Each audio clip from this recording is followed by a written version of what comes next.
Et voilà, on est live. Bienvenue à tous dans ce débrief des finales qui a eu lieu le week-end dernier chez toi, d'ailleurs, à Montpellier. Merci d'avoir accueilli tout le monde. Ça s'est bien passé pour vous au niveau de l'orga? C'était compliqué, énormément d'équipes, mais sinon ça va. Est-ce que c'est pas la première fois qu'on avait autant d'équipes sur un week-end? Non, non, on était 18. D'habitude, c'est 20. Il y avait 10 en D1, 10 en D2, je pense. On a eu Alors, plus d'équipes. ouais, Cédric? on a eu à peu près ça. Après, il faut pas oublier qu'il y a une année, on a été séparés entre Montpellier et Poitiers. Donc, il y avait 10 équipes en D2 à Poitiers et 10 en D1. Mais en général, les autres années, comme on manque de monde en D1, on est sur 8 et 10 ou 8-12. Ça dépend des ratios. Ah bah voilà. Bon, en tout cas, on a eu des bons retours, la chaleur, tout ça. Tout le monde s'est bien remis là. On est reparti avec une énergie et plein de force pour la suite de la saison estivale. Ouais, c'est ça, Oui, carrément. Damien, je vois que t'as une belle médaille autour du cou. Félicitations. Elle est là. Merci. Comment le feeling quelques jours après ce titre? Bah, il est adorable, hein. Il est top. On a envie de ça fonce tout le temps de cette manière, forcément. Donc, tout le monde est déjà hyper motivé pour la suite, là, pour remettre ça l'année prochaine. Il est top. Je vois que tu vois là, en Coupe de France, vous avez fini second. L'année dernière, pareil, vous étiez pas allé jusqu'au bout. Qu'est-ce qui a changé cette année pour que vous puissiez voilà l'avoir enfin ce titre? L'avoir enfin, c'est quand même le deuxième, hein. On l'a déjà eu une fois, je le rappelle, il y a 3 ans. Après Euh, prolongation aussi. Après prolongation. Exactement de la même des manières, mais non, je me plus de rappelle l'autre très côté bien. du terrain. Du coup, cette fois, nous, on l'a mis au DAP, tu vois, la transfo à 2. On vous Bah, apprendra comment faire. Non, bah, qu'est-ce qui a ouais, changé? c'est vrai. C'est sûr que des finales, on en a plus perdu que gagné, quoi, mais bah, c'est toujours beaucoup de travail, d'investissement et puis de la gestion, surtout, je pense, sur le moment. Cette année, on a été plus particulier, ouais. On a été meilleur encore dans la gestion du tournoi et puis dans la gestion jusqu'au bout de la part de tout le monde, hein, toute l'équipe, hein, la gestion de la pression, du jeu, la stratégie et puis bah, ça a payé, quoi.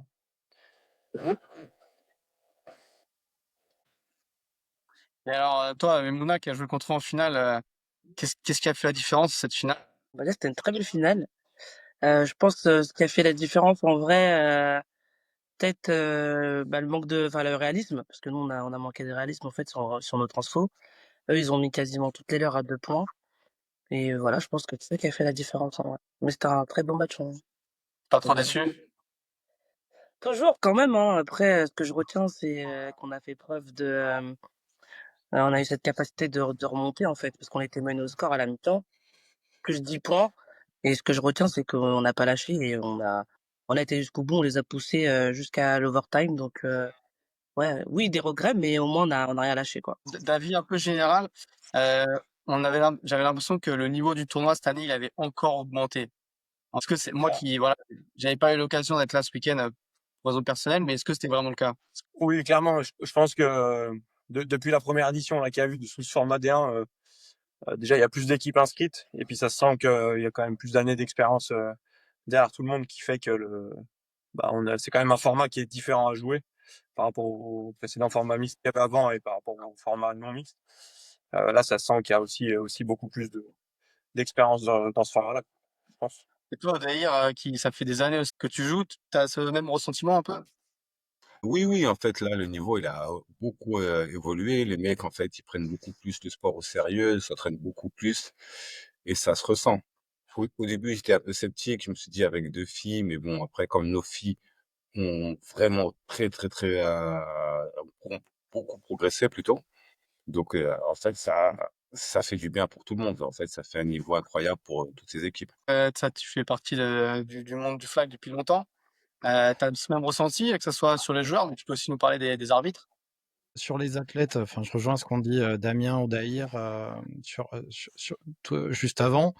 On sent qu'il y a beaucoup plus de préparation, que les équipes sont beaucoup plus structurées aussi en termes de technico-tactique avec les coachs, les cahiers de jeu, où on voit quand même beaucoup de variété de jeux. Même si on avait, je pense que sur ces 8 équipes, on avait un top 5 qui se dégageait un peu en termes de niveau. Mais par contre, pour ceux, je pense Fox, Cobra, enfin l'équipe de Louisa, et on a une équipe rookie quelque part dans sa structuration qui arrive à accéder à ce niveau-là et qui montre malgré tout de belles choses sur le terrain, avec une organisation. Alors, Louisa, c'est une ancienne du Flag, c'est pareil, il y a une expérience, Kevin aussi, et je pense aux Cobra, qui sont aussi expérimentés depuis longtemps, c'est hyper riche. Au niveau des arbitres, on commence à avoir un groupe au niveau de la CNA qui prend en valeur et qui prend en compétence en dehors des internationaux, sur le reste des nationaux. Sur les arbitres clubs, c'est toujours plus délicat, c'est en fonction de qui on a, s'ils ont un peu d'expérience. Là, on a encore une fois 1 ou 2 personnes qui arrivent et c'est leur premier tournoi de l'année. Donc, ils ont fait la formation, ils n'ont pas fait un tournoi. C'est là où c'est un peu plus compliqué pour ma partie à moi à gérer. C'est comment embarquer les gens et les faire progresser très vite pour répondre aux attentes des athlètes. Alors, je vais commencer avec toi, Louisa. Donc, cette équipe des Fox des Fox de Chantilly, première finale. Il y a quand même des sacrés scores, 7e place. C'est une satisfaction pour vous? C'est plutôt une saison réussie? Ou un peu de déception quand même? Franchement, pour une première année, pour un club qui allait fermer en juillet, franchement, 8 mois après de les avoir emmenés avec Kevin en finale nationale, avec du recul, franchement, c'est quand même incroyable parce que on a des joueurs qui ont 6 mois de flag, 8 mois de flag, donc avec du recul sur le moment, j'étais pas trop contente. Donc, mais avec du recul, c'est vraiment incroyable ce qu'on a fait avec Kevin. Et on a beaucoup travaillé. Contrairement à ton ranking, hein, qui est un peu faussé par tes émotions, on a fini 7e, donc on n'a pas perdu tous nos matchs. Et ça, c'était vraiment un point que je voulais avoir dimanche et avoir au moins une victoire qui s'est prolongée avec une belle équipe des Cobras sur l'overtime. Donc franchement, je suis plutôt satisfaite. Ça me fait plaisir que tu me parles de ce ranking, Louisa, parce qu'on en a parlé Of ensemble. course. J'aimerais avoir l'avis des autres. Est-ce que vous pensez que j'ai fait une erreur et que malgré le fait que les Fox finissent devant dans le tournoi, moi j'estime que les Cobras, d'un point de vue niveau, sont meilleurs que les Fox. Est-ce que vous pensez comme moi ou est-ce que non, les Fox ont fini devant, ils sont quand même meilleurs, on va dire. Attends, Damien. Par rapport à l'équipe qu'il y a eu ce week-end, du coup, des Cobras, ou en général, parce que c'est pas les Cobras qu'on Bah, connaît. pour moi, c'est une équipe de la saison, quoi. Donc après, les Cobras, ils ont joué toute la saison avec une équipe, ils sont arrivés en finale avec malheureusement une autre. Donc c'est plus sur le niveau de la saison générale. Information sur la saison générale, Romain, parce que je te sens très informé. Je Ouais, vois un puis c'est 49-0 en dur à finale de répondre ça quand conférence, t'as c'est pas fou joué quand toute même la saison. mal. Sachant qu'il y a eu 2 grosses fautes qui auraient dû être conduites par une expulsion. Première journée où on perd seulement d'un TD alors que c'était la toute première fois pour des joueurs de faire du flag, de faire Allez, vas-y. exactement de faire du flag. Deuxième journée où on perd le match. Franchement, mais c'était pas mal. Troisième journée, on fait une égalité. Non, où on gagne le match la troisième journée. On gagne tous nos matchs d'ailleurs la troisième journée. Quatrième journée où on est en égalité face à une équipe des Cobras complète de A à Z. Donc, à part si tu veux déménager en Haute-France pour voir du début à la fin de saison, ce serait bien de se renseigner, chat. Ben En écoute, sachant mes que renseignements me disent que c'est comme ça. On est d'accord pour pas être d'accord. Exactement. Et puis Les après, faits sont les faits. l'overtime, faut pas oublier que l'overtime de ce match de classement, c'est une série de prolongations pour chaque équipe et en plus 4 sessions de transformation pour chaque équipe pour arriver à se départager. Donc moi je dirais tu les mets even, voilà, parce que et peut-être pour la progression, tu peux le lâcher au Fox de passer devant pour la progression dans l'année, à la rigueur. C'est pas une ONG là, hein.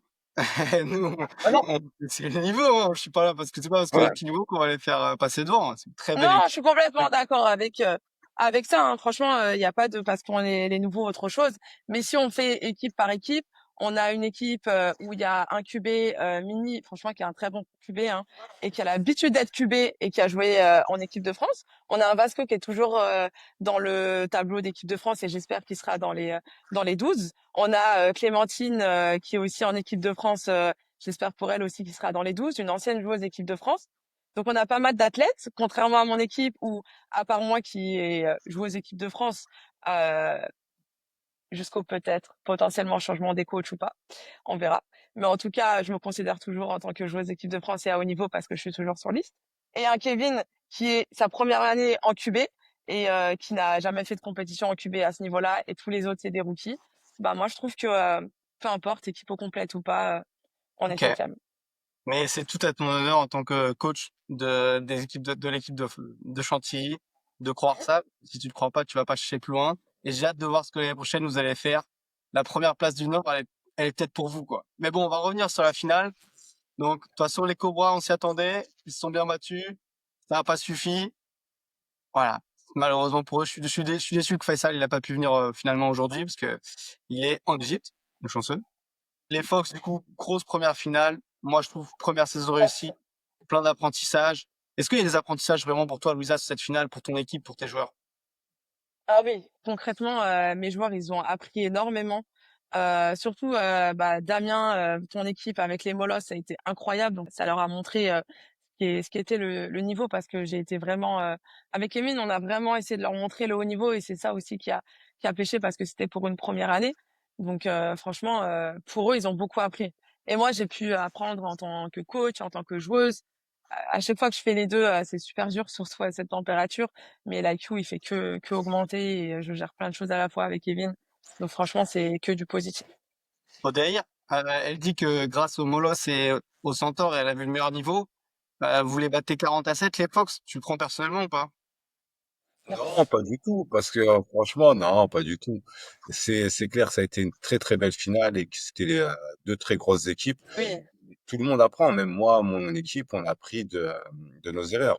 On voit que pour être champion, faut pas faire d'erreurs, faut être parfait comme l'ont été les Centaures et les Molosses aussi. Et toi, Odeir, une nouvelle fois placé, toujours en haut de la pile des équipes en France. Et qu'est-ce qui vous a manqué encore cette année pour ce petit step en plus là? Tous les ans, c'est toujours la même chose. On est proche, mais il nous manque Ah, ce il y a petit pas trop déclic. à franchir, hein. Voilà. Pour moi, le petit déclic, c'est offensif. Et oui, aussi Damien qui nous a bien aidé à perdre cette demi-finale aussi. Et Plaisir. voilà, c'est notre petit problème. C'est en fait notre petit problème de quarterback qui est il arrive pas à franchir ce step. Tu penses, pourtant, Dida, il met des points tous les week-ends. Tu penses que c'est sans quarterback équipe de France, Damien, Riquin, Camille, ça suffit pas pour gagner un championnat? On peut gagner avec Dida. J'ai confiance en Dida. C'est juste que sur cette demi-finale, il est passé à travers. Et c'est des choses qui arrivent. Jusqu'alors, il avait fait une très belle compétition, il a fait des très belles journées. Et cette finale, cette demi-finale plutôt, il a pas su gérer la pression et malheureusement, ça arrive. Tu l'avais préparé cette demi-finale contre Montpellier? Tu savais un peu quoi jouer, comment les défendre, etc. Je pense qu'il a bien préparé cette finale, vu qu'on les avait joués en finale conférence, donc du coup, il savait ce qu'on jouait, plus nos matchs ont été filmés le samedi, donc du coup, il avait de quoi travailler. C'est des bosseurs là-bas à Grenoble, donc je pense qu'ils l'ont bien préparé cette finale. Du coup, oui, je disais que bah oui, forcément, la demi-finale, on l'a préparée comme la finale et comme n'importe quel autre match. Encore plus forcément celle-là parce que c'est les Hurricanes comme les Molosses, bah, on les a joués, on les connaît, donc on a pu s'adapter. On va pas dire quasi instantanément dans le week-end, mais ça a aidé quand même. Les Hurricanes, on s'est rencontrés à la finale de conférence et les Molosses, on s'est rencontrés samedi, on a perdu, donc forcément c'était. C'est assez facile de s'adapter, de corriger nos erreurs et puis tout faire pour remporter ces deux matchs, quoi. Donc, après, Oda restait un peu objectif en disant que bon, son attaque est passée à côté, mais ils aiment pas reconnaître que la défense a fait un gros travail contre eux. Surtout quand le meilleur défenseur, c'est un QB qui s'entraîne jamais en défense. Mais bon, je les comprends, je serais frustré aussi alors. Et toi, Non, non. Maimouna, est-ce que tu étais contente d'avoir les Sphinx en demi ou t'aurais préféré avoir les Hurricanes? Les deux, c'est match bourbier en vrai, hein. Les Sphinx, ils ont des filles qui sont beaucoup moins expérimentées que les Hurricanes. Mais je trouve qu'ils ont des garçons qui ont beaucoup plus de bagages parce qu'ils ont, faut dire, ils ont le top du niveau au niveau masculin. Donc en vrai, ça se 50-50 quoi. Moi après, de toute façon, quoi qu'il arrive, quand t'as une équipe en face, ben tu la prends, tu la joues quoi. Ça, c'est la mentalité molosse, ça. On s'en fout qu'il y a devant, faut y aller. C'est ça. Ça marche pas tout le temps. Les molosses, voilà, vous étiez arrivés pour le doubler, hein. On va pas se mentir. Ouais, Je pense que Romain, il avait été clair sur le brief d'avant le tournoi. ouais. Vous avez eu des matchs chauds. Vous êtes arrivé premier de poule directement en demi. La Ouais. demi passe. Comment vous l'avez vécu ce tournoi-là?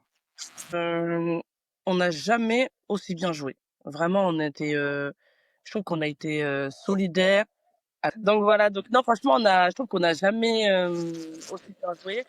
Je trouve qu'on a été fort, on a été concentrés, on a été ensemble. Et vraiment, bah, offensivement, Camille, il a fait des très bons choix stratégiques et ça a été très bien. Défensivement, comme aussi, il a fait des très bons choix stratégiques, pardon. On a su s'écouter, se parler, s'ajuster. Enfin, franchement, en vrai, genre, ce week-end, il a vraiment été. On a perdu, mais pour moi, c'est ultra positif ce que j'ai vécu avec les Molosses. Je re-signe direct pour jouer le lendemain, tu vois. Bah, Alors, il y avait la grosse question de Dimitri, que bah, on connaît, notamment dans le Nord, c'est un QB qui est vraiment fort, mais arrivé dans une équipe, on va dire, qui était favorite, c'était pas forcément son habitude. On m'a dit qu'il avait fait un sacré tournoi, tu peux confirmer ou pas? Franchement, Dimitri, il a été incroyable. Il est très jeune, donc Damien, attention à toi parce qu'il arrive, il est très très chaud.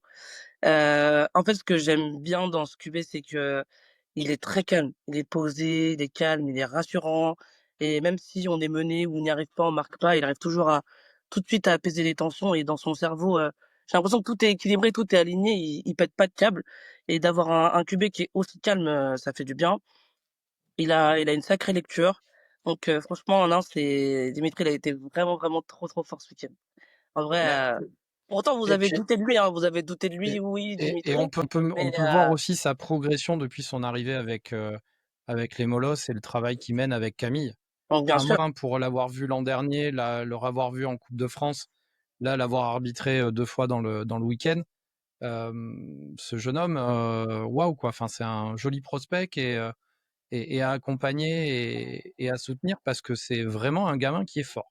Très, très fort. comment on peut expliquer que le coach de l'équipe de France, il l'ait même pas pris dans les toutes premières sélections des groupes élargis?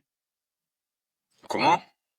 Comment on peut expliquer que monsieur la Petite Rue, le coach de l'équipe de France, il n'a même pas pris Dimitri dans les premières grosses sélections, les premiers grands groupes France pour les premiers stages?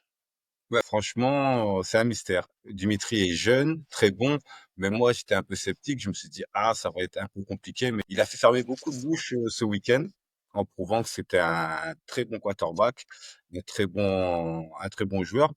Et je pense que les coachs équipe de France l'ont vu et pour l'avenir, il sera sélectionné. Mais je pense que ce week-end, en vrai, il a fait taire beaucoup de choses parce qu'il y avait beaucoup de gens qui doutaient. Enfin, de Dimitri. Et je pense que ce week-end, en vrai, il s'est imposé et sans pression, en fait. Il n'avait pas eu la pression parce que, enfin, c'est compliqué de lire des articles où on dit, ouais, t'as quelque chose à prouver, ou blablabla, ou blablabla. Lui, il est arrivé sans pression. Il est arrivé, il a fait son jeu et il a mis tout le monde d'accord, je pense, ce week-end. Contrairement à d'autres QB qui historiquement ont été obligés je pense à Anthony et Damien pendant pas mal d'années, même si Damien il a Sébastien Faté avec lui, mais ils ont été souvent coordinateurs off et QB de leur équipe. Là, Dimitri, pour se développer, il a Camille à côté. Il a Camille qui pose le plan de jeu, qui a son game plan, qui gère les choses, et derrière, il peut se libérer. Et c'était la même chose quand il était au Cobra. Il avait Jesse qui était le cordeau. Donc, il est accompagné dans une forme où lui, il peut aujourd'hui se permettre d'être libéré quand il est sur le terrain et d'y aller.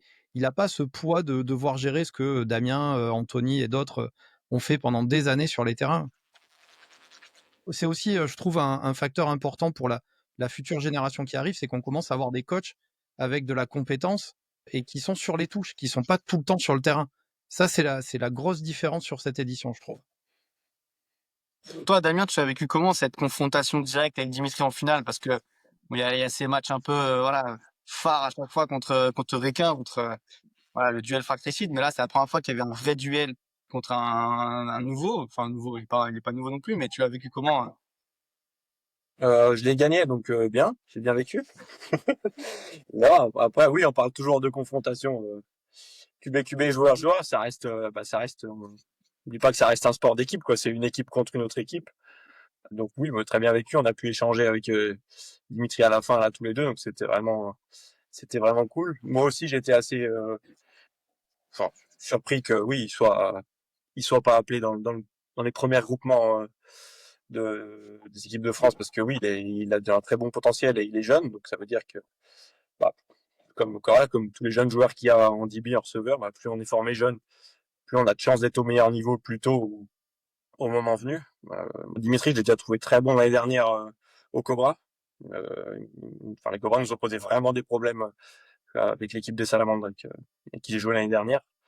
Donc là, c'est une évidence, c'est ce que je lui ai dit, c'est une évidence que là, dans une équipe qui est encore meilleure, qui est encore mieux entourée, c'est sûr il peut que progresser, quoi. Maintenant, j'aimerais qu'on parle un petit peu des Juggernauts. Ils ont fait une super finale de conférence. On les attendait, voilà, en fin de saison, prêts avec leur retour sur le terrain des deux joueurs clés. Et là, voilà, ils se sont un peu écroulés. On voit les scores 39-0 contre les Hurricanes, 39-19 contre les Lynx. O'Day, est-ce que c'est pas un peu une déception? Complètement. Comme j'ai parlé avec leur coach, Titine, je lui ai dit: «Mais qu'est-ce qui s'est passé?» Ils ont fait un non-match contre nous, ils ont pas voulu jouer. Je sais pas ce qui s'est passé dans leur tête ou dans leurs appels de jeu, leurs choix, mais c'était vraiment un non-match. Je m'attendais à une très belle équipe, ils ont des très bons joueurs. Je m'attendais à un gros match et j'ai été vraiment déçu. Bon après, content d'avoir gagné 39-0, ça fait reposer mes joueurs, mais bon, je m'attendais à mieux.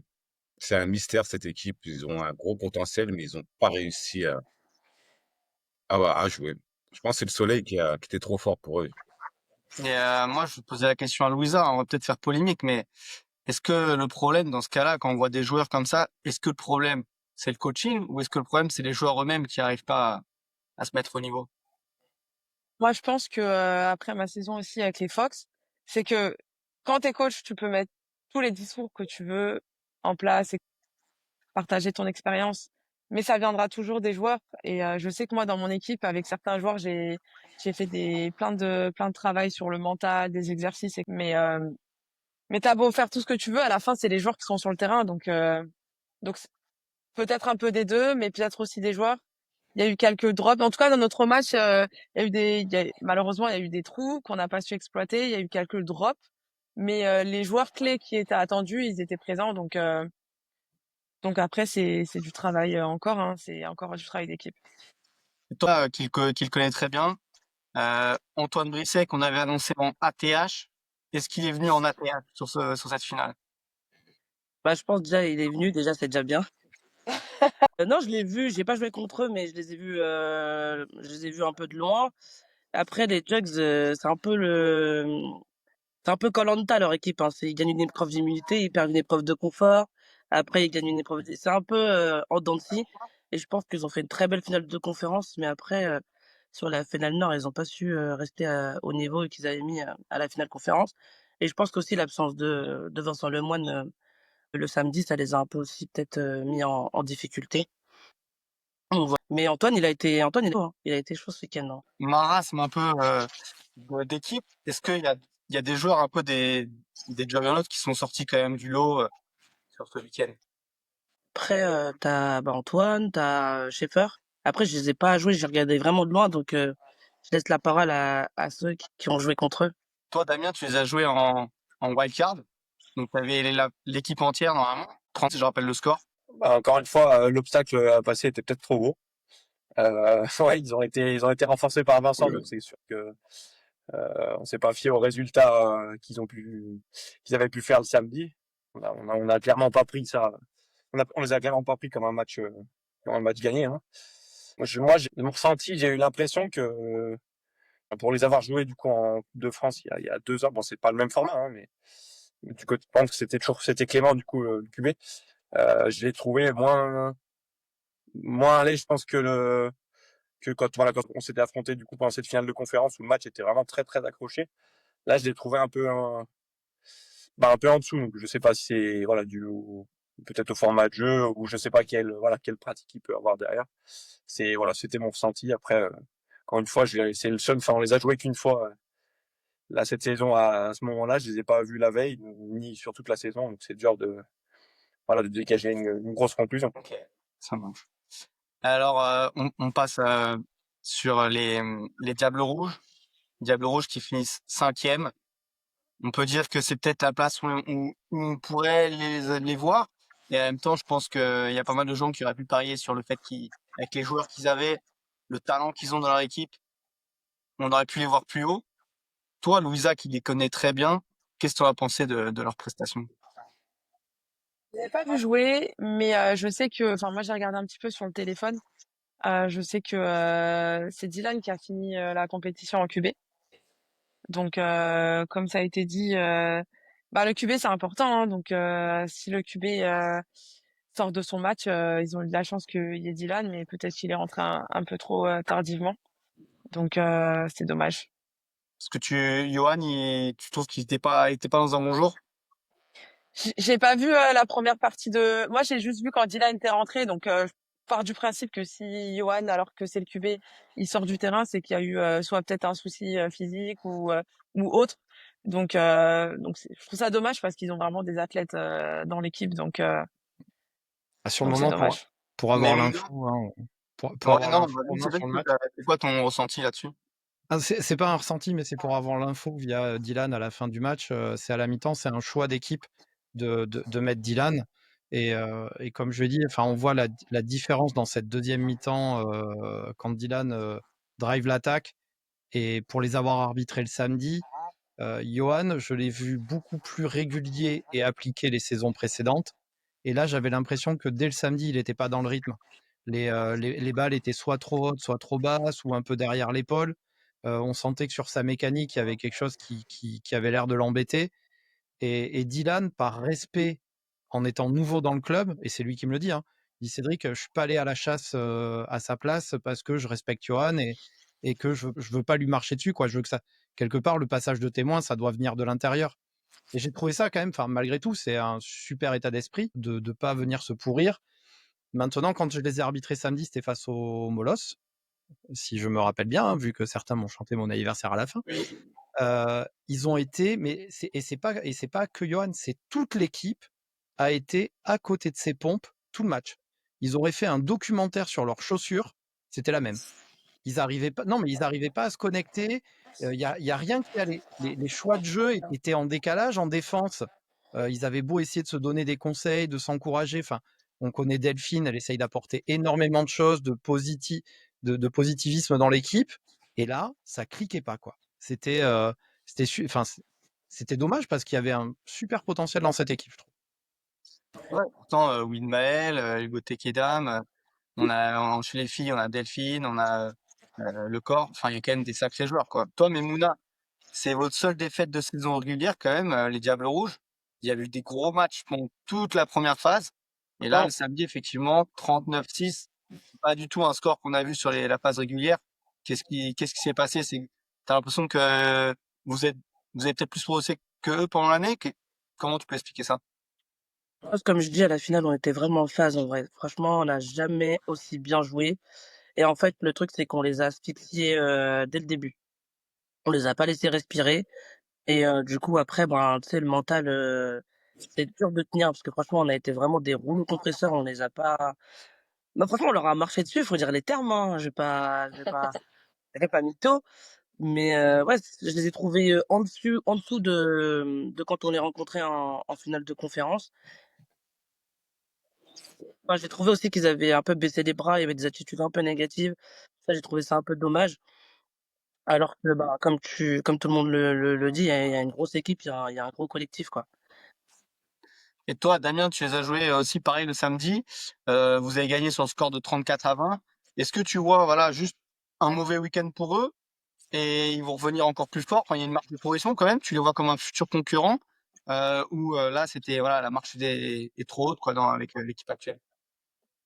Non, non, non, idem. Moi, je les vois comme vraiment un gros concurrent parmi toutes les équipes qui ont été citées là en tant que favoris, du coup dans le premier podcast là, que vous avez fait. Euh, il y a de l'expérience. En format D1, c'est la première année, donc forcément, bah, il faut y passer aussi pour apprendre de ce côté-là. Ils ont les athlètes, filles comme garçons. Donc, il y a vraiment de quoi faire un bon résultat. Enfin, pour parler que de notre match contre eux, c'est la même chose. Nous, ça s'est passé relativement très bien depuis le début. Les conditions étaient très difficiles parce que c'était le troisième match où il faisait vraiment très très chaud. C'est devenu vraiment compliqué. Du coup, on a pris assez facilement le large et on a pu du coup faire tourner un peu et puis se préserver pour le lendemain. Eux, moi, je trouve qu'ils se sont adaptés du coup tard. Parce bon, je me penche plus du coup sur leur défense que j'ai pu voir en tant que quarterback. Leur défense, elle a vraiment changé à un moment. Et tout de suite, on sentait que c'était plus pareil, c'était plus aussi facile de driver, quoi. Nous, il fallait juste, voilà, qu'on laisse tourner un peu le temps qu'on a sur nos drives. Eux, ils ont changé leur défense. D'un coup, c'était plus la même défense, c'était plus aussi facile d'avancer. Et bah, c'est dommage que pour eux qu'ils aient pas pu faire ces changements du coup plus tôt. Donc, je sais pas ce qu'il en a été contre les autres équipes, mais moi, c'est ce que j'ai vu de l'autre côté, quoi. Est-ce que, donc là, on a parlé un peu des QB, mais sur les gros jeux qui étaient attendus, certains et certaines sont l'équipe de France. Est-ce que tu estimes que eux, ils étaient à leur niveau, mais que voilà, maintenant, faut qu'il y ait un collectif autour qui s'étoffe pour les accompagner? À leur niveau, ouais, c'est sûr, hein. C'est clair. Maël qui m'a piqué, je l'ai vu trop facile, quoi. Les joueurs, individuellement étaient à leur niveau. Encore une fois, oui, c'est sûr que c'est le collectif qui compte et peut-être, voilà, encore une fois, stratégie, quoi. Moi, je reviens sur la stratégie, puisque moi, la stratégie, je l'ai vu, du coup, changer en cours de match de leur côté. Donc, c'est plus ça qui ressort. Ça marche. On va parler des Sphinx. C'était une reprise pour eux, le mixte. Bon, en non mixte, on sait ce qu'ils valent, hein. On connaît le nombre de titres qu'ils ont sur les 10 dernières années. En non mixte, ils ont gagné il y a quelques années. Là, c'était, je pense, le retour depuis presque 10 ans. Cédric, c'est toi qui es l'encyclopédie. C'était quand leur dernier titre en mixte? En mixte, c'est de mémoire 2017 ou 18, un truc comme ça, il me semble. Je crois que c'était à Saint-Sergue, si je dis pas de bêtises. Bon, à l'époque où il y avait un peu moins de flags partout en France. Ouais, Là, ils mais reviennent. Ils ont quand mais même des filles qui sont rookies. Ils c'est font ça. des grosses journées. Odaïr, vous qui... non, ils perdent contre qui en demi? Ils perdent contre Contre les Molosses. Mollos, ouais. Le score, il est quand même plutôt... Voilà, ça reste un peu serré. Est-ce qu'on peut dire que pour eux, c'est un tournoi réussi, malgré le fait que voilà, ils ont des monstres comme Adrien, comme Riquin, tous les hommes à côté qui sont là depuis des années aussi sur les titres de coupe. C'est un tournoi réussi, même là, tu penses pour eux ou ils doivent être déçus?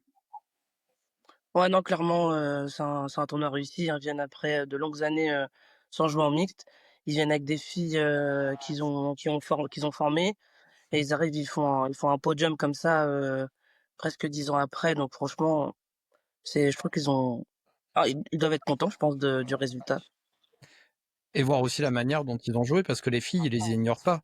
Ouais, ouais, Enfin, si vous clairement. regardez les matchs, à chaque fois qu'elles sont ouvertes, même si elles drop, Anthony le dessert. Il y va. Et on a vu des changements d'attitude, et on sait qu'Adrien travaille beaucoup sur Anthony pendant les matchs sur ça, où Il on a pas voit triché. Anthony un peu moins impulsif envers ses receveurs quand il manque une réception. Moi, j'ai souvenir de je sais plus quel match où c'est Mac John qui drop la balle. Et vous voyez Anthony limite qui est en train de se manger la main, s'interdire de parler, et Adrien qui le regarde et qui lui fait. Et je trouve, dans leur groupe, on a vu une belle dynamique. Enfin, moi, j'ai trouvé ça super intéressant que Kanto joue sur ses filles quoi qu'il en soit et qui responsabilise ses filles en dépit qu'elles soient rookies, parce qu'on aurait pu avoir quelqu'un qui aurait jamais joué sur elle du tournoi, il se serait reposé sur ses deux cibles masculines et en avant, quoi. Après, c'est compliqué de se baser sur deux cibles masculines, hein. C'est ça le truc. Oui, surtout en DR. On peut dire, qu'ils sont contents parce qu'on voit Mac John qui dit très content nous sommes dans le commentaire. Adrien qui dit pour nous c'est une grande réussite. Bah Mm. voilà, hein, il y en a d'autres que Damien et les Centaures qui sont contents de ce tournoi. Ben, ils ont raison, hein. Avec des filles novices, ils ont réussi à gagner une troisième place, qui est franchement, qui est très, très bien. Ils ont bien joué. Et quand on a Riquelme, donc, c'est facile, mais après, franchement, c'est une très belle troisième place, amplement méritée. Et puis troisième place aux dépens des Hurricanes. 33-26 sur cette finale. Non, 50-47. 50-47. 48? Pas Oui, 48? ça a été beau. Oui, Pardon, 50-48, ça s'est joué à la ça, transition. Là, on peut pas dire que c'est un problème d'attaque d'ailleurs là. Si je peux me permettre, encore une fois, c'était la défense. Et toi, d'ailleurs, il y avait quand même un transfert phare à Montpellier cette année, Marina Martin. ah oui, franchement, Elle était attendue, elle a répondu présent. Ah oui, franchement, Marina, oui, oui, il y a rien à dire sur Marina. Elle est une très grosse joueuse. Elle a été attendue par tout le monde. Elle a répondu présente. C'est une fille qui est très forte, une bosseuse, une fille qui lâche rien du début jusqu'à la fin. Une très, très belle recrue. Toi, Louisa, qui la connaît si bien, tu l'attendais à l'avoir à ce niveau-là ou pas? Sans aucun doute. Je trouve que c'est guerrière et c'est ce qu'il faut à ce niveau-là. Donc j'ai aucun doute sur son niveau et franchement, elle a fait du boulot, hein. Ça marche. Mais Mouna, je reviens vers toi. Du coup, cette défaite voilà, d'un point en overtime en finale, Ouais. euh, pour l'année prochaine, est-ce qu'il y a des choses, est-ce que vous avez gardé la- les mêmes stratégies ou est-ce qu'il y a des choses à changer pour essayer de, voilà, de prendre ce titre? Bah déjà, on va essayer d'engager un vigile pour qu'il empêche les gens de rentrer sur le terrain. Ah, la discipline. Ça déjà. Après, c'est pas de la discipline, je pense, c'est des émotions. C'est des émotions de. Puis après, c'est vraiment un gros catch de Mathias. Donc, je pense que les émotions, parce que moi, j'étais assistant Mathias, je me suis levé comme bon voilà. C'est des émotions, mais déjà, je pense que ça, déjà, ça nous a mis en dedans.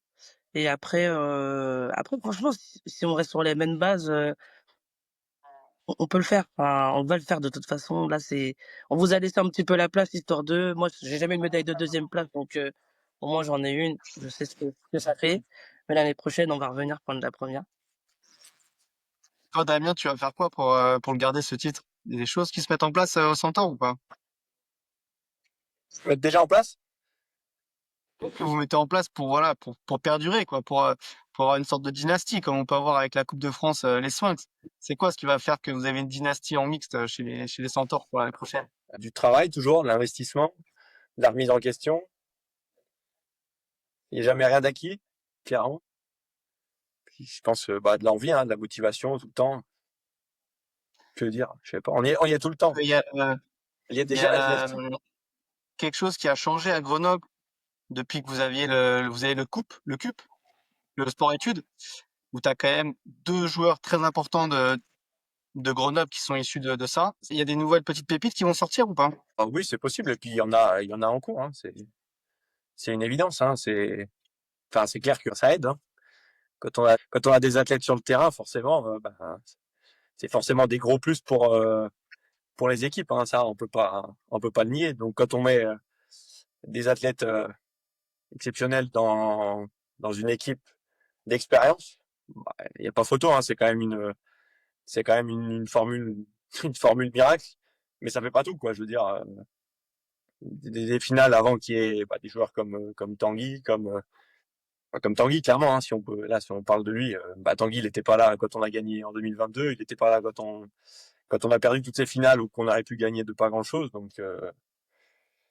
oui, c'est un tout, mais encore une fois, faut aller au bout, quoi, hein, faut mener le combat toute la Et saison et alors, puis tout le week-end, quoi, parce que rien n'est gagné jusqu'à la dernière action, quoi, clairement. Voilà. Encore une fois, l'exemple ce week-end, hein, et quand on regarde, pour avoir déjà, du coup, regardé la finale, bah, en fait, il y a eu tellement de moments déjà où on se dit, bah, c'est une action clé, quoi. Nous, on a converti tellement de quatrième, on se dit, bah, ce quatrième, on la passe pas, c'est fini. La transformation, bah oui, comme dit Memouna, l'équipe qui rentre, qui fait une faute, bah, clairement, nous, ça nous avantage. Donc, si on défend pas cette transfo, on a perdu. Voilà, encore une fois, c'est un sport, comme ça a déjà été dit plein de fois, c'est un sport de détail, clairement, et qui va être le plus fort mentalement et physiquement pour assurer tous ces détails pour sauver le site, quoi. et alors, Odeir, les Damien, les Tanguy, on les connaît, ils étaient là. Est-ce qu'il y a quelqu'un dans l'équipe des Centaures qui est sorti du lot, qu'on n'attendait pas forcément, et qui, voilà, qui a participé de manière importante à leur titre sur ce week-end? Moi, je réponds le. Oui, bah après, on savait que Damien et Tanguy, c'est quasiment injouable. Franchement, quand ils sont dans cette plateforme, c'est injouable. On peut rien faire contre eux. C'est des machines, c'est réglé au millimètre. Donc, voilà. Si on enlève les deux là, c'est Lucien, que j'ai trouvé vraiment très, très bon, qui a répondu présent pour pallier, à chaque fois qu'on avait besoin de lui. À chaque fois qu'on avait besoin de lui, il a répondu présent et vraiment, franchement, il y a aussi Mallory, qui m'a beaucoup impressionné, qui a fait des très gros catchs, qui était là. Franchement, pour moi, si tu mettrais, ce serait plus Mallory, qu'on ne voyait pas du tout sur ces finales et qui a répondu présente et qui a fait un très très bon. Toi, Memouna, t'es d'accord avec ça? Ouais. Ouais, je suis d'accord. En fait, les Centaures aussi, c'est un peu comme nous. Ils ont l'avantage d'avoir des filles qui ont des mains. Et même si elles sont shootées au bout du deuxième drive, etc., elles sont toujours là, elles sont toujours focus. Moi, j'ai bien aimé les deux filles, toutes les filles qu'ils ont, hein. Après, voilà, Mallory, en plus, avec son gabarit, elle est grande, etc. Et puis, très bonne mentalité, ça ne me dit rien, hein, franchement, parce que j'y allais et tout. On s'est rendu coup pour coup, ça met des doigts dans l'œil, ça met des trucs. Franchement, c'était une belle bataille. Et la petite aussi qui est en slot là, désolée, je connais pas son prénom, Ouais, Gwendoline. qui lâchait rien. Franchement, en fait, ce que j'ai bien aimé, c'est qu'elle est jeune. Elle savait qu'elle avait des filles qui avaient 20 ans de flag, mais elle a pas eu peur. Genre, elle arrivait en mode, elle venait, elle essayait de nous mettre des moves et tout. Genre, elle a pas eu peur, elle a été là. Et ça, c'est fort, ça. Et puis à noter que oui, Gwendoline, du coup, c'est sa première année parmi nous. Là, elle jouait dans le club des Avalanches juste avant.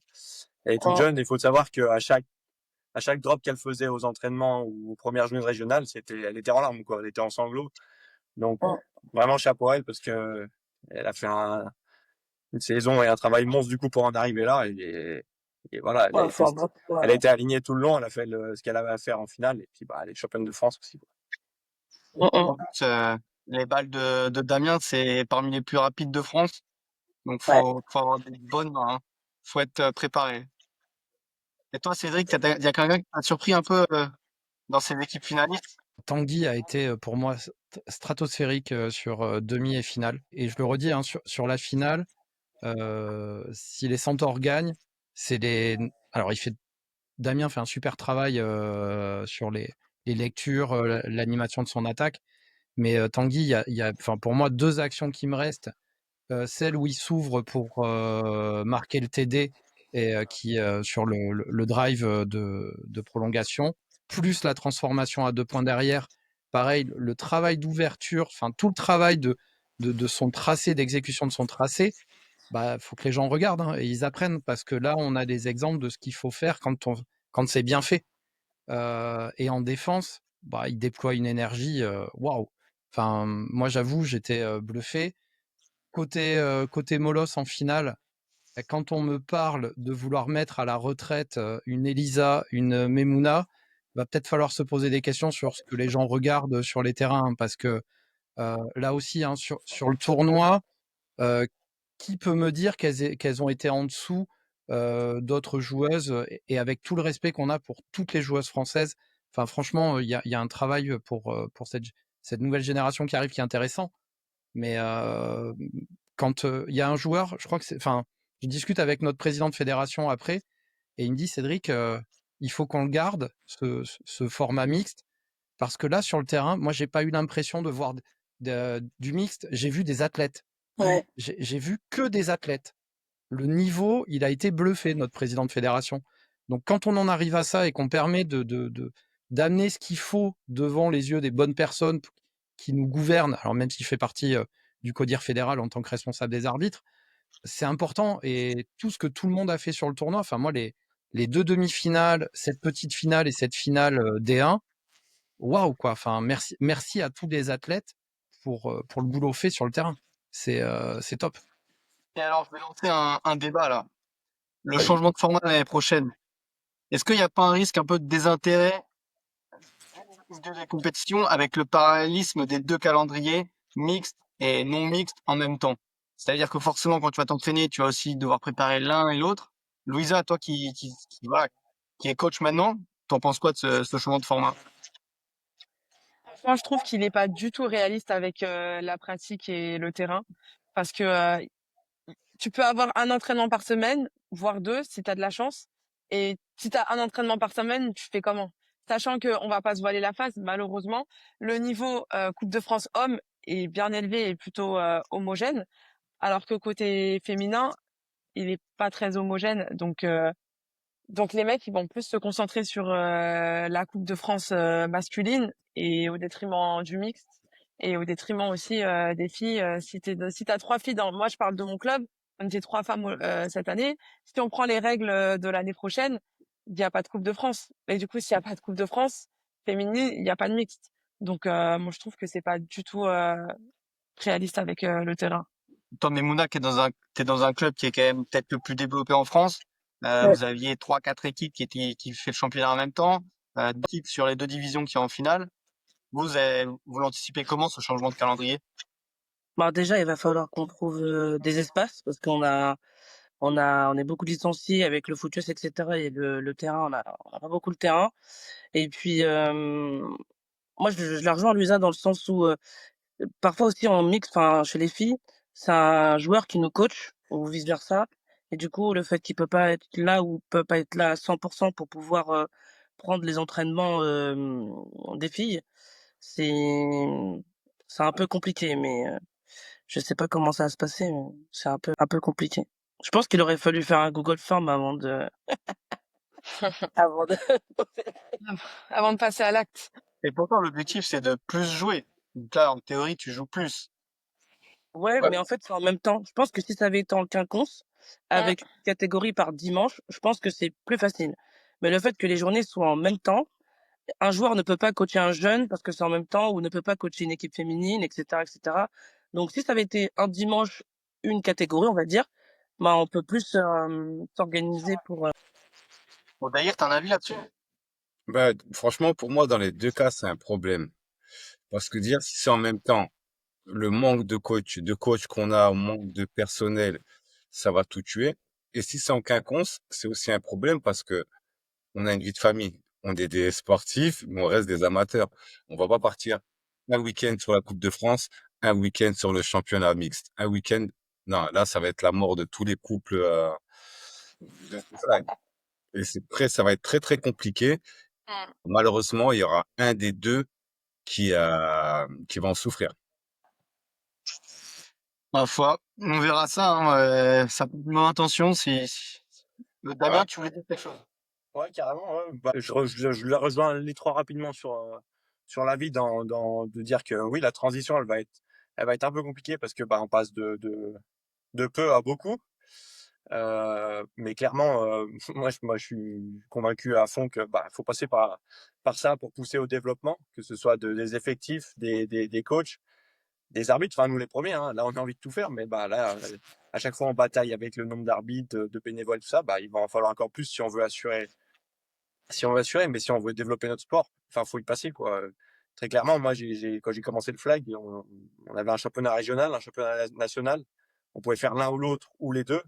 On faisait les deux, on jouait autant qu'on va jouer l'année prochaine et c'était juste trop bien. On jouait tout le temps. Là, si on est dans m'excuse des termes, une petite équipe qui se qualifie pas pour les phases finales, que ce soit la Coupe de France ou le championnat, on joue pas, quoi. On joue peut-être 6 journées dans l'année.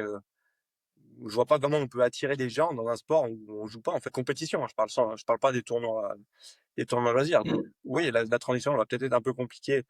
Idem pour la gestion des entraînements à devoir s'entraîner pour le mix et le non mix, mais en même temps ça peut permettre de pallier si en même temps faire en fonction des effectifs qui auront aux entraînements.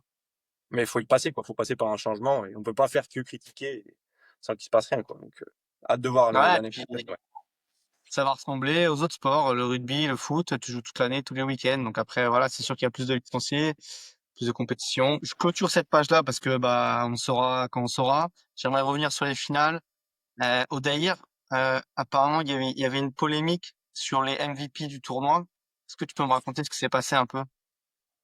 Je sais pas du tout, je suis pas au courant. Moi, j'étais encore sur d'autres dossiers, donc je sais pas du tout. Il faudrait appeler Marie, c'est elle qui est au courant de cette polémique.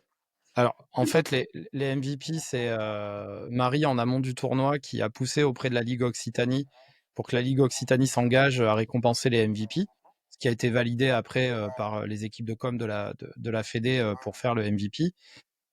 Ce qui a été mis en place, c'est qu'on avait une urne pour la D1, une urne pour la D2 et un papier qui était remis à chaque capitaine d'équipe au cours de chaque journée pour voter un MVP féminine et un MVP masculin. Et après, bien entendu, on ouvre les boîtes et on défait. De ce que certaines personnes ont dit, il y aurait eu des gens qui se seraient fait passer pour des capitaines d'autres équipes pour amener des bulletins.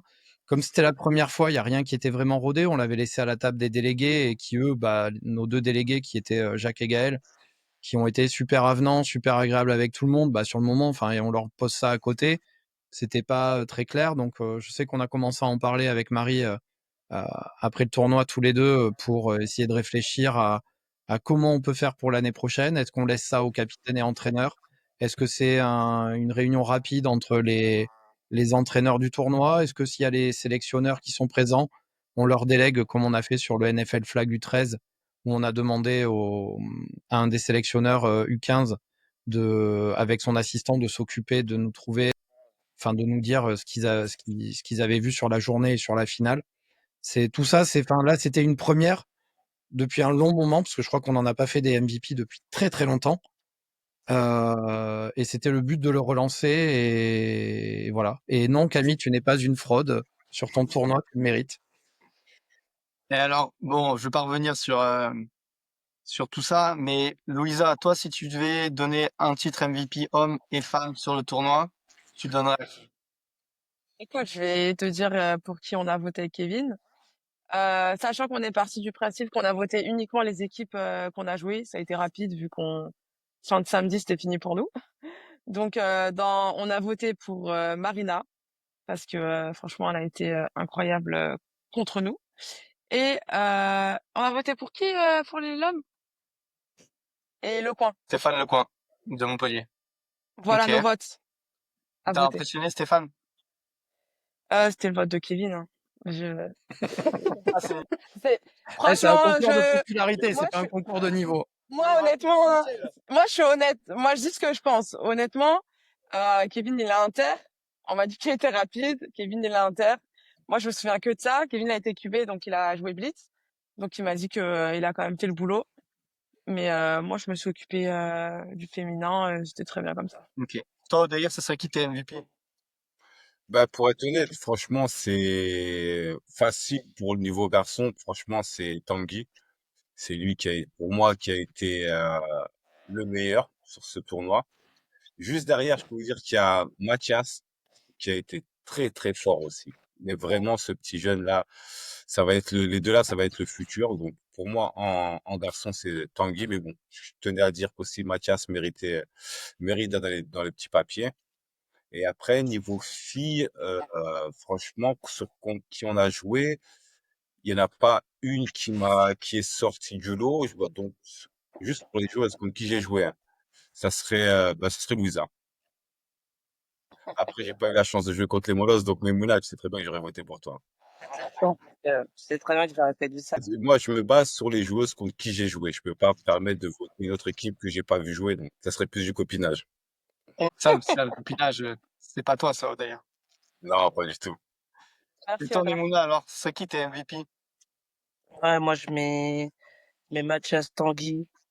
Et en fille, je mets Elisa parce que double plateau. C'est pas parce que c'est ma pote, hein, mais double plateau, 2 jours, sous 35 degrés, en train de faire du sale des deux côtés du terrain. Elle en a mis des tracés à des Tanguy, à des gros joueurs. Elle a fait rien à dire. Vraiment, donc je la mets comme ça, genre, je lâche le mic. Pour toi, c'est toujours la star qu'elle est depuis 10 ans, plus de 10 ans. Franchement, techniquement, les gens sont très très loin de ce qu'elle produit techniquement. Elle a une technique de tracé qui est genre incroyable faut que les filles là, faut que les jeunes elles regardent ces vidéos, elles les mettent slow motion. Bon, elle est bien en slow motion un peu, hein, mais encore plus slow motion qu'elles regardent sa technique de tracé parce que techniquement, y a rien à dire. C'est incroyable. Là, c'est dommage qu'il n'y ait pas de vidéo, du coup, par la fédération. Heureusement, on remercie Montpellier d'avoir fait des lives. Ouais. Je vais en parler juste après, mais toi, Damien, t'es MVP? Pareil.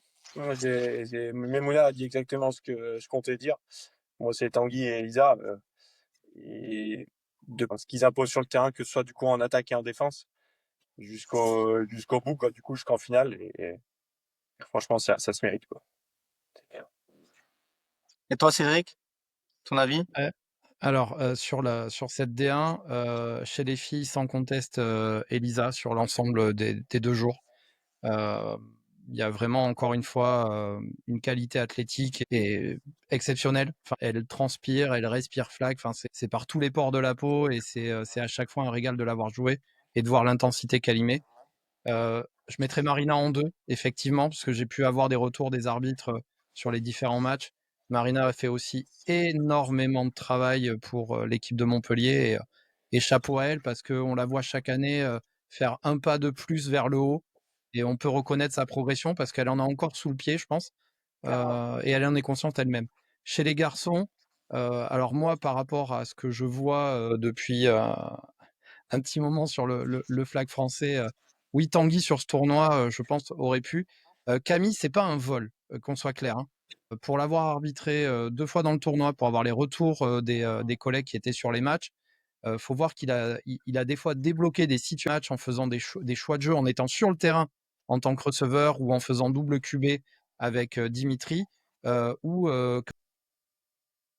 il y a aussi un très très gros niveau qui a été présenté par Camille, où je l'ai trouvé encore plus serein que d'habitude sur ce qu'il est capable de faire. Il y a quand même ça à se mettre en tête. Tanguy, parce que la performance athlétique du week-end est exceptionnelle pour l'équipe des Centaures, en attaque, en défense, et ce qu'il trouve et ce qu'il va chercher. Mais Camille, c'est mérité aussi. Et puis il faut voir que c'est les capitaines des équipes qui ont voté. C'est les athlètes qui ont voté. Ah, tu es d'accord avec Cédric pour Camille? Ouais, Camille, c'est travail de l'ombre, hein. Franchement, il a travaillé avec chaque joueur. Il a fédéré un groupe. Il est resté calme. Franchement, il y a des moments aussi, il a fait le choix de se mettre dehors. Enfin, déjà, avec le niveau qu'il a, il a fait le choix de se mettre dehors, mettre un autre joueur pour pouvoir prendre du recul sur une situation et pouvoir la changer. Donc, en fait, Camille, c'est un MVP aussi, c'est un MVP global en tant que coach et en tant que joueur aussi, parce que jouer et coacher en même temps, c'est quelque chose de vraiment pas facile. Et puis, Et là, il l'a très bien fait sur cette saison. et jouer et appeler les jeux, Et très, coacher très, très. Je tourne vers toi, Cédric. J'ai un autre sujet, mais je veux juste que ce soit toi qui réponds parce que je veux pas non plus. Voilà.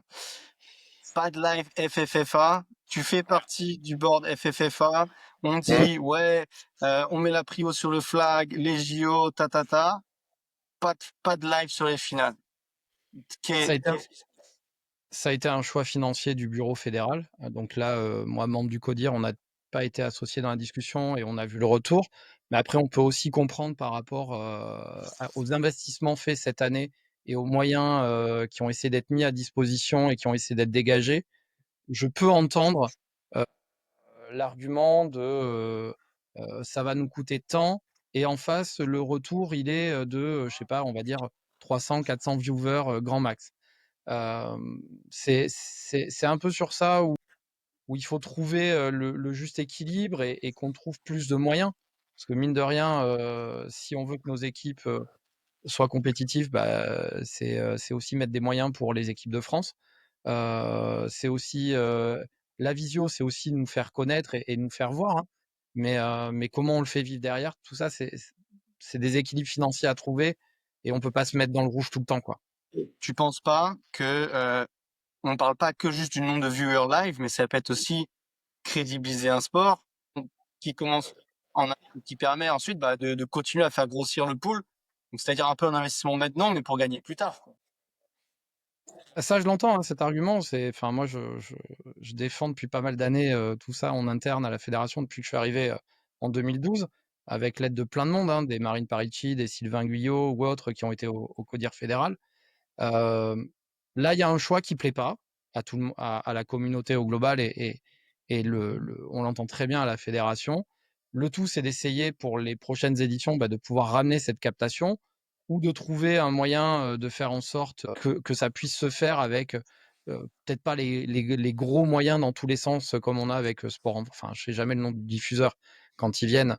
Est-ce qu'on peut faire avec des moyens différents comme a fait Montpellier, l'équipe de Montpellier ce week-end? On peut réussir à faire peut-être quelque chose de quali et en travaillant ensemble. Enfin, je dirais tout ça, ça appartient encore une fois à la communauté de se battre et de le faire vivre. Tout comme à un moment, la communauté s'est battue pour essayer de faire revenir les programmes des sélections nationales. Ça va dans ce sens-là, hein. On peut pas être seul, enfin, ou en tout cas peu en interne à porter des choses. Si derrière, il n'y a pas un mouvement global, bah, c'est difficile. Et on a un président de fédération qui est absolument pas fermé au dialogue. Alors, faut lui amener des choses pour le convaincre. Mais par contre, il peut discuter. Donc il veut créer un produit pour le foot américain et donc là il compte pas les nombres de viewers, juste ton nombre de viewers qui peut peut-être ressembler au flag. Et derrière, sur l'année où on annonce que on met la prio sur flag, c'est pile à ce moment-là que ça s'arrête. Voilà. Bon, Enfin, ça s'arrête. Je pense que c'est pour une fois. Faut aussi voir qu'on a un championnat d'Europe qui arrive avec l'IFAF, qui se co-organise et qui demande des moyens et qui demande aussi des moyens financiers. Donc là, je pense que c'est purement sur ce coup-là un choix financier. ok. Je passe au prochain débat. Je me tourne vers toi, Odaïr. Nord-Sud, conférence Nord, conférence Sud. Seulement 3 slots pour le Sud cette année et 5 pour le Nord. Est-ce que toi qui fais partie de la conférence Sud, tu trouves ça normal, acceptable ou tu penses qu'il faudrait que ça soit équitable?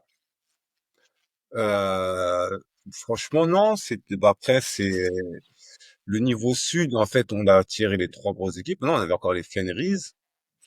En fait, comme il y avait plus d'équipes dans le nord, je trouve ça un peu normal qu'on priorise, qu'on fasse un ratio, en fait.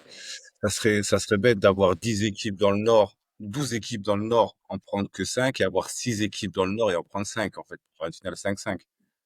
Le ratio est bon. Après, en fait, ce qu'il faudrait pas, c'est qu'il y ait trop d'équipes dans le sud, parce qu'après, les gens du nord ont beaucoup de place pour eux, quoi. Parce que là, Toi, si on Louisa, va, Beaucoup. je sais pas. ouais, Damien, tu veux dire quelque chose? Moi, je sais qu'il y en avait déjà plus beaucoup de place pour eux dans le Nord. En tout cas, trois équipes du Sud dans le top 4. Donc, on peut dire que les slots, ils ont été bien utilisés. Toi, Louisa, tu es d'accord avec l'analyse de Dave? Clairement. Au ratio, c'est la Ouais, je pars logique. du principe que s'il y avait eu 8 équipes, je crois, Odaïr, il y a eu des forfaits, c'est ça, dans le Sud? Ou juste pas assez inscrites? On était au Mawa, il y avait combien? On était 8 équipes en conférence sud, oui. Ouais, donc franchement, si ça avait été l'inverse, pas assez d'équipes dans le Nord et plus dans le Sud, j'aurais trouvé ça normal. Ok. Moi, toi, Louisa, je me tourne vers toi. T'as joué un petit peu à l'étranger. Mais Mouna aussi, vous avez beaucoup joué un peu les tournois internationaux. On voit que le niveau, il augmente. Est-ce qu'on a, et Cédric, toi aussi, tu t'y connais pas mal, est-ce qu'on a un des championnats les plus relevés d'Europe?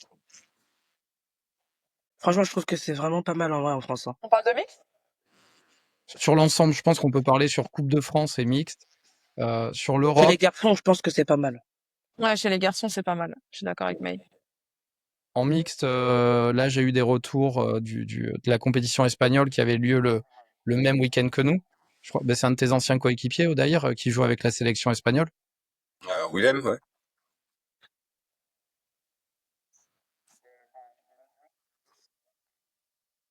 Le niveau espagnol, par exemple, en mixte est en deçà de ce qu'on propose en France.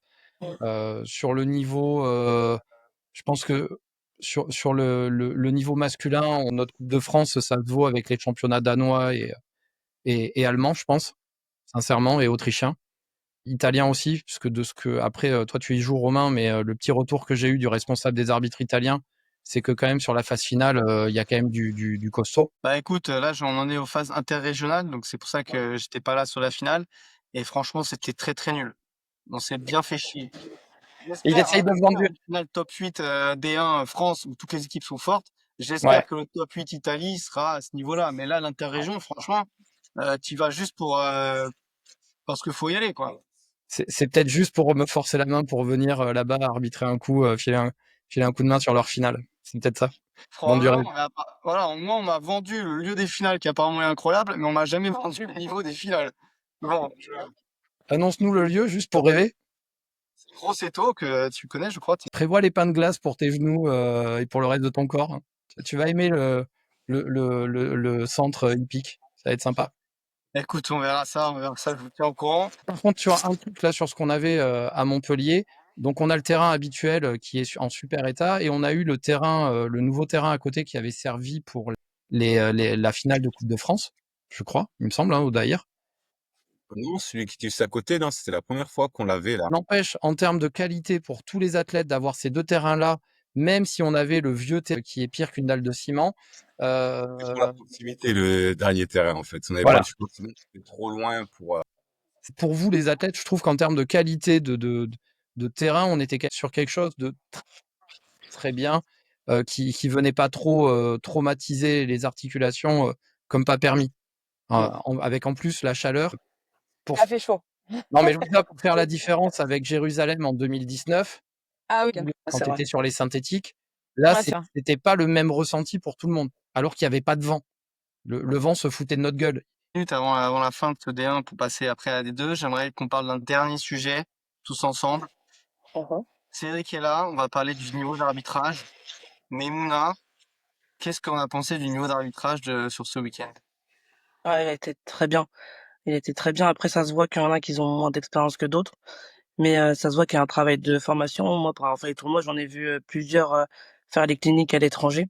Donc, du coup, des cliniques sur l'arbitrage. Donc, si ils font plusieurs cliniques aussi, enfin, c'est un investissement, j'en doute bien. Mais si les arbitres ils font de plus en plus de cliniques, etc., à l'étranger pour avoir d'autres visions et qu'ils continuent à travailler avec Cédric, ouais, je pense qu'on s'en sortira très bien. Mais là, franchement, c'était top. Franchement, c'était bien. Damien, c'est quoi ton avis à toi? Mon avis, il est similaire. Je trouve qu'il était bien. Il y avait une bonne équipe d'arbitres. J'ai eu le sentiment, je sais pas si c'est que mon sentiment ou pas, mais j'ai l'impression qu'il y avait une tolérance un peu plus élevée sur les contacts. Des fautes qui auraient été appelées peut-être en temps normal et là qu'il n'était pas. Donc c'est une bonne chose parce que ça laisse un peu plus jouer. Mais je sais pas si c'est juste mon sentiment ou pas du tout. Cédric, droit de réponse? Attends, je laissais Louisa et Odaïr passer aussi avant, hein, tant qu'à faire. Ok, Autant ok. prendre tout d'entrée et puis je réponds en Oui, bloc derrière. oui. Damien, t'as quelque chose à rajouter avant qu'on passe le micro à Louisa ou pas? Non, je pense pas. Bah, ça dépendra peut-être de la réponse de Cédric. Est-ce que Louisa et Oda diront? Louisa? J'ai trouvé que c'était mieux aussi et le fait d'avoir toujours dans chaque match un, voire deux arbitres qui sont vraiment expérimentés, je trouve que c'était vraiment un plus. Et même ils prenaient le temps parfois quand on posait des questions pour la règle de bien comprendre, de nous expliquer. Donc ça c'était vraiment top les explications. Odaï? Non, c'était top. Le niveau a augmenté. En fait, et le fait d'avoir 4 arbitres par terrain, donc ça a aidé. En fait, on avait toujours deux très expérimentés, des fois avec des plus jeunes. Du coup, ça palliait en fait le manque d'expérience de certains jeunes. Mais non, l'arbitre a été top. Donc sur ce week-end, je n'ai rien à dire. Cédric, ton débrief? Bah, écoute, Oh, c'est gentil d'avoir ces retours-là. J'en ai eu d'autres sur les bords des terrains et le boss, ça va pas trop quoi. Moi, ce que je vois, ce qui nous reste à travailler, c'est ce qu'on a, enfin, Damien l'a fait remarquer par rapport au groupe CNA, donc les nationaux et les inter. On essaye de travailler dans l'année via des petites vidéos, mais cette année, le FootUS m'a pris tellement de temps que j'ai pas pu faire grand chose avec tout le groupe, mais de travailler avec un peu plus de sensibilité à détecter ce qui est une faute qui a un vrai impact sur le joueur ou sur le jeu pour pouvoir les appeler, de commencer à venir affiner cette capacité-là. Alors sur nos ARC, on n'y est pas encore. Alors des ARC qui des fois ont 5-6 ans de pratique, ils commencent à développer cette sensibilité-là et on peut les accompagner petit à petit. Pour des ARC qui sont complètement débutants, eux, ils vont être encore dans la règle brute. Et quelque part, je dirais tant mieux s'ils arrivent à jeter un flag sur un terrain. c'était moi. Désolé. D'accord. Ok. Tant mieux s'ils arrivent à jeter un flag sur un terrain et il vaut mieux qu'on discute avec eux derrière. Et moi, j'ai souvenir d'une action sur le premier match que je fais Juggernaut Fox sur une défense d'un de tes copains, Romain, hein, que tu retrouves chez les Kalikaku régulièrement, où il vient tenter de sauter en arrière pour dévier la balle. Et il y a un contact avec le receveur qui était Fox, qui était droit, enfin qui était dans son espace. Et derrière, l'arbitre flag. Et moi, je vais vite le voir. Je lui dis, mais et quand tu vois, la simple question que je vais poser, c'est est-ce que le contact a lieu avant qu'il dévie la balle, ou est-ce qu'il a dévié la balle et après il y a le contact? Et l'arbitre arrive à me répondre. C'est un ARC. Il arrive à me répondre. Bon, ben là derrière, je peux aller crédibiliser son appel auprès du coach, même si le coach est pas d'accord et il a le droit, tout comme les capitaines ou autres. Mais au moins, j'ai pu donner une explication claire à quelqu'un. Pareil sur le groupe des CNA qui sont majoritairement les AP, on essaye de travailler aussi sur les postures et les attitudes, sur comment. Je dis pas, ils sont sympas hein, dans le chat, ils sont fun. Je dis pas qu'il y a faute ou pas faute. Moi, je vois pas l'action. Je suis en train de protéger le quarterback avec le blitzer pour m'assurer qu'il y en ait pas un des deux qui se fasse mal. Donc, me demandez pas de savoir s'il y a faute ou pas faute. Je peux pas voir. Je peux pas voir l'action. Je vois que la fin quand la balle est par terre. Quoi Moi, les AP, là, au niveau des CNA, ce qu'on leur demande, c'est de travailler aussi leur capacité de communication, d'être assez ouvert, d'être accueillant, qu'à un moment, l'émotion de l'athlète, elle puisse passer Et ça, ceux qui me connaissent savent, c'est mon fond de travail quotidien d'avoir ces postures-là. Alors, des fois, il faut savoir aussi mettre la limite.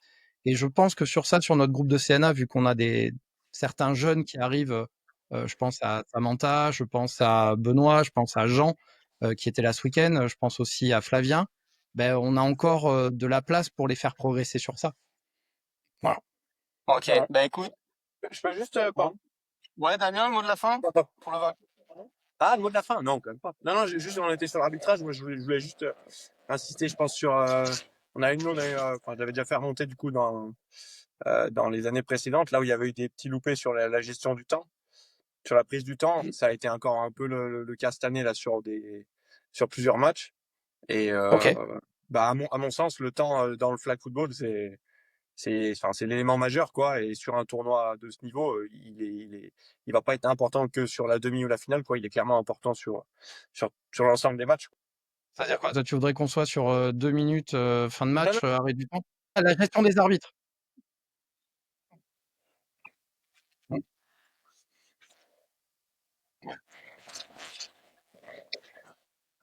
Ouais, tout à fait. Ah, ça, c'est aussi un des autres actes de travail. Je vais clôturer avec un petit teaser. On parle des arbitres. J'annonce le podcast, l'épisode de Cédric, la semaine prochaine sera sur les ondes. Et il y a des informations très intéressantes. J'annonce aussi que Cédric m'a fait la bonté de me parler pendant 3 heures, avec plein d'histoires beaucoup trop longues. Il y aura une version courte et il y aura la version intégrale pour les grands fans de Cédric Castin. Voilà, faut pas. C'est Donc dangereux. voilà. Merci à tous. Et puis on se retrouve dans quelques minutes, 5 minutes pour la division 2. Tu vois, Romain, que tu peux nous inviter dans tes lives, on parle bien. Comment, Memouna? Et tu vois que tu peux nous inviter dans tes lives, on dit pas de dinguerie. Vous étiez parfait, vous étiez parfait. Même Louisa qui voulait absolument caler le classement. Non, moi je dis il faut toujours dire ce qu'on pense. C'est bon, À une Luisa, certaine on va mesure, dormir. c'est important. C'est fait pour ici. En tout cas, merci à tous d'être venus. Très intéressant. C'est un vrai plaisir. Damien, félicitations. Et puis, à Merci. très vite. Bravo Damien. J'en profite, je passe juste le petit bonjour à Romain, hein, si tu nous regardes, je te dis à ce week-end. 10 photos. Ah, le gamin. Allez, Amiel, c'était bon. Allez, Celle-là, tiens. c'est pour lui. Allez, bye bye. Ciao. Salut tout le monde.